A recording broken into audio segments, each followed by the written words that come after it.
Today is 24th of October 2024 and I'm in Pune, and I will give some reflections on the marriage of Aishwarya Rai. I had no idea about the marriage of Aishwarya Rai before today, but today I did some research, some superficial Google search, and I found out that they have been in marriage for 16 years and now they are taking some great divorce, which means something that I'm not interested in. And then they have at least one daughter plus no one else, or probably someone else plus one daughter. And Aishwarya Rai की जो संपत्ति है वो कुछ 800 करोड़ रुपए है, और black जोड़ के 2000 करोड़ रुपए मान लीजिए। अभिषेक बच्चन की संपत्ति 250 करोड़ है, ब्लैक जोड़ के 1000 करोड़ बोल दीजिए, और अमिताभ बच्चन की संपत्ति 1600 करोड़ रुपीज़ है, तो ब्लैक जोड़ के 5000 करोड़ रुपीज़ बोल सकते हैं। तो if I give some reflections on the marriage of Aishwarya, so this is advance advanced topic. ऐसा नहीं है कि कोई भी व्यक्ति सीधे इस रिफ्लेक्शन पे जंप कर ले और वो अब तक के सेक्सुअल सिलेक्शन के पार्ट्स ना देखे।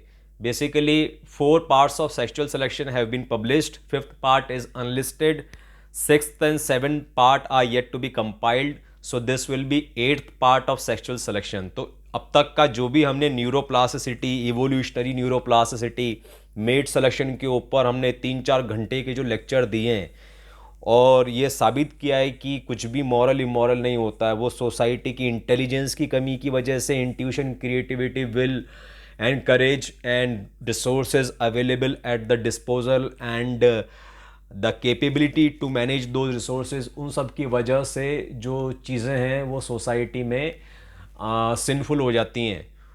और एक बार वो सिंफुल हो गई तो फिर वो ढक दी जाती है पर्दे में, उस पर कोई डिस्कशन नहीं कर सकता, खुलकर बात नहीं कर सकता, क्वेश्चन नहीं कर सकता, दिस एंड दैट नहीं कर सकता। ये कैसे होगा, ऐसा हो जाएगा तो वैसा हो जाएगा, और ऐसा नहीं हुआ, वैसा नहीं हुआ तो उसके साथ तो हुआ, देखो वो तो ऐसे कर रही थी, उसके साथ तो कुछ नहीं हुआ, तो उसका क्या करना है फिर। तो ऐसे एक एक चीज़ का क्रिटिकल एनालिसिस नहीं होता। इसका extremely extremely detail critical analysis हमने किया है माइक्रो इलेक्ट्रॉनिक्स के माइक्रोस्कोप से, तो उन सबको देखना ज़रूरी है। मैरिज के संबंध में एक ज़रूरी बात समझने योग्य जो है वो ये कि it's not just about marriage. ये तो हर इंसान जानता ही है कि कहीं पर बार बार जाने से उसकी इज्जत कम हो जाती है। तो जब कोई भी दो ह्यूमंस एक दूसरे के साथ में रहने लगते हैं, एक बिस्तर पर सोने लगते हैं, एक कमरे में एक दूसरे के सामने चहलकदमी करने लगते हैं, कभी आधे कपड़ों में होते हैं, कभी बाल उजड़े हुए हैं, कभी आंखों में क्या गंदगी है, और सेम वॉशरूम इस्तेमाल करते हैं, तो वो बेसिकली दो ह्यूमंस क्या हैं, वो फ्लावर्स ऑफ लाइफ हैं। तो एक फ्लावर ऑफ लाइफ के बहुत सारे पीटल्स होते हैं, बहुत सारी डायमेंशंस होती हैं, बहुत सारी उसकी अभिव्यक्तियाँ होती हैं। जैसे कि मैं हूँ तो मैं बोल सकता हूँ, तो मैं और भी कुछ कर सकता हूँ, तो वो जो मैं कर सकता हूँ उससे आपको क्या लेना देना। आप तो मेरे उस पीटल से संबंध रखो जिसमें मैं बोल सकता हूँ, जिसमें मैं कुछ रिफ्लेक्शन दे सकता हूँ और आप सुन सकते हैं। तो ऐसे ही दो इंसानों का जो संबंध होता है वो कुछ लिमिटेड पीटल्स के बीच का एक इंट्रैक्शन होता है।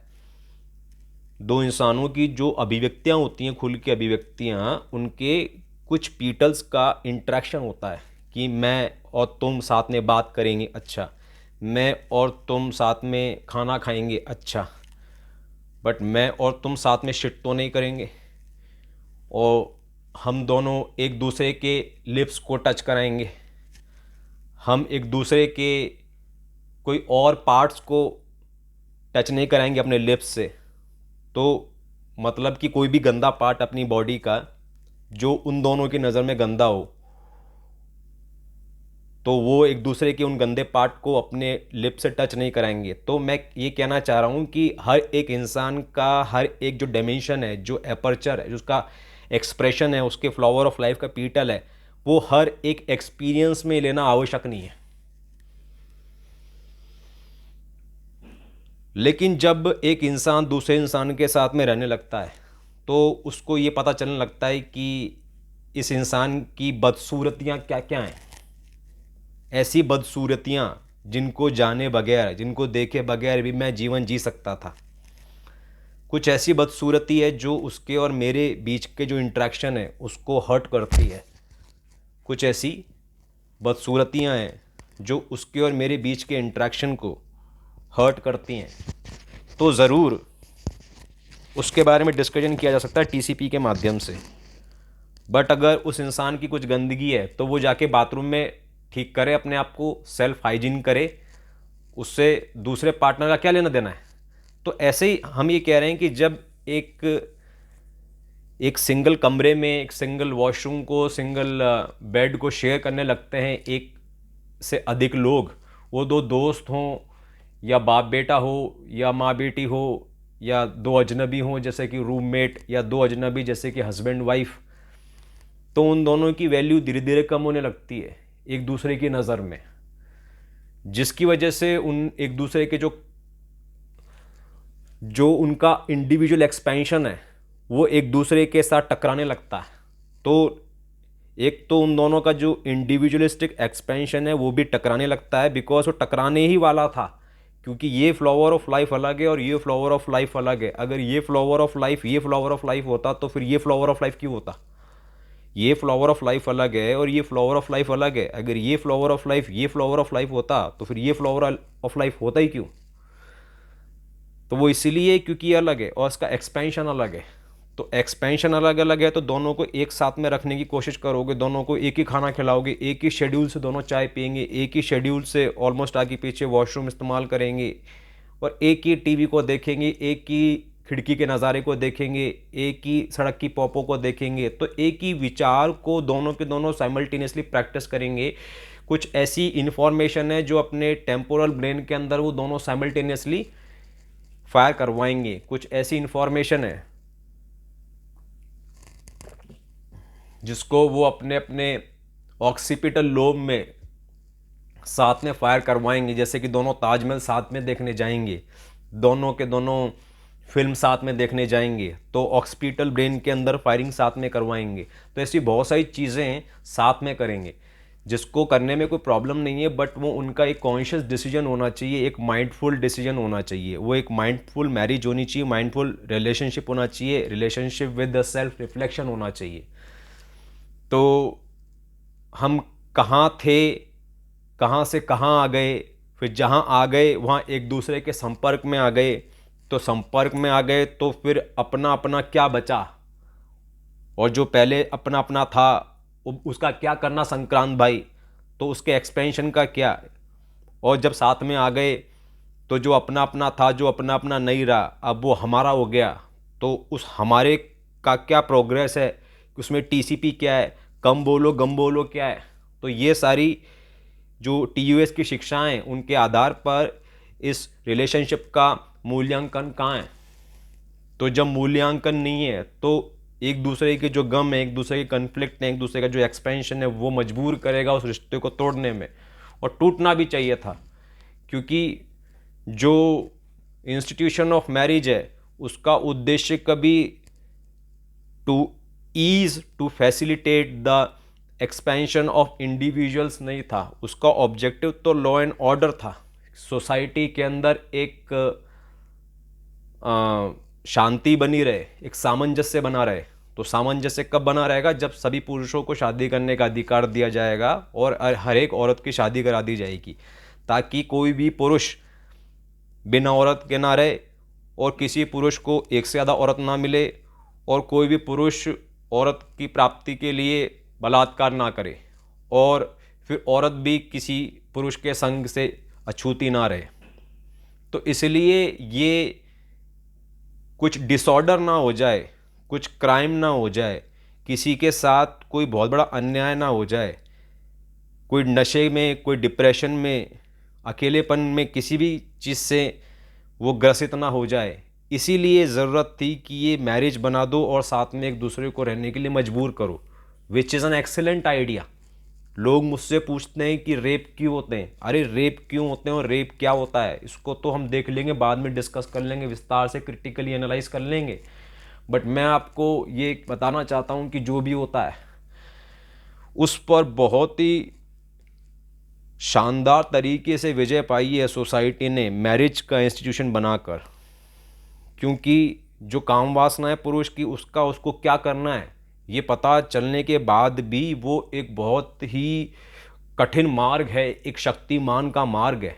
उसको ब्रह्मचारी बनना है कि उसको क्रांतिकारी बनना है कि उसको वो बनना है जो सोसाइटी बनाना चाहती है। हम तो बस दो चीज़ें बनाना चाहते हैं एक मर्द को, या तो ब्रह्मचारी बनो या क्रांतिकारी बनो। ब्रह्मचारी मतलब कि ब्रह्मचारी वो ब्रह्मचारी जो सोसाइटी में माना जाता है।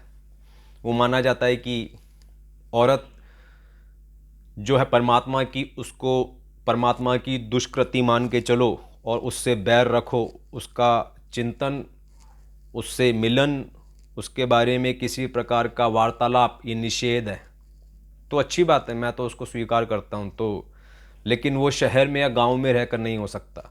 उसके लिए हरियाणा के ब्रह्मचारी बाबा जी के आश्रम जाना पड़ेगा, जहाँ पर 6 साल से लेकर 60 साल तक की औरत का प्रवेश और दर्शन भी निषेध है। बिकॉज जो विलेजेस हैं और जो शहर हैं ये मेट सिलेक्शन के लिए बने हैं, औरत और प्यार, मर्द के प्यार को मुकम्मल करने के लिए बने हैं। ये बात हमने सेक्सुअल सिलेक्शन में काफ़ी समझाई है। क्या समझाई है कि जो शहर है और जो गांव है वो औरत और मर्द के प्यार को मुकम्मल करने के लिए, बार बार आ रहा है मतलब औरत और प्यार, तो औरत और प्यार दोनों को मुकम्मल करने के लिए बने हैं। तो क्रांतिकारी कौन होता है? क्रांतिकारी वो होता है जो इस बात को स्वीकार करता है कि मेरे अंदर की जो काम वासना है वो सिर्फ एक ऑर्गेज़म की तलाश नहीं है। हमारा वो पुरुष जो है जब ये रियलाइज़ करता है कि मेरे अंदर जो लिंग के अंदर जो तनाव है, वो तनाव के पीछे जो प्रकृति का एक धक्का, एक फोर्स है, एक बल है, उसके पीछे उद्देश्य उस लिंग की काम वासना को सहला के, हिला के या फिर उसके साथ सेक्स करवा के वीर्य को निकाल देना नहीं है। उस लिंग के तनाव की बहुत ऊंची ऊंची डिमांड्स हैं। अपने अंदर इंटेलिजेंस जगाना, क्रिएटिविटी जगाना, इंट्यूशन जगाना, अपने अंदर ऐसी कुछ चीज़ें जगाना, अपने अंदर कुछ ऐसा तेज पैदा करना जिसकी वजह से सोसाइटी में कुछ रिकॉग्निशन हो, कुछ इम्पोर्टेंस हो, कोई किसी का एंटरटेनमेंट हो, किसी को कुछ इंस्पिरेशन मिले, किसी को कोई एजुकेशन मिले, तो आपके अंदर कुछ ना कुछ ऐसा हो। तो जो काम वासना है बेसिकली उस दिशा के अंदर बढ़ना चाहती है। तो यदि किसी ने नहीं बढ़ाई है तो वो मतलब वो सीमेंट रिटेन नहीं कर पाएगा।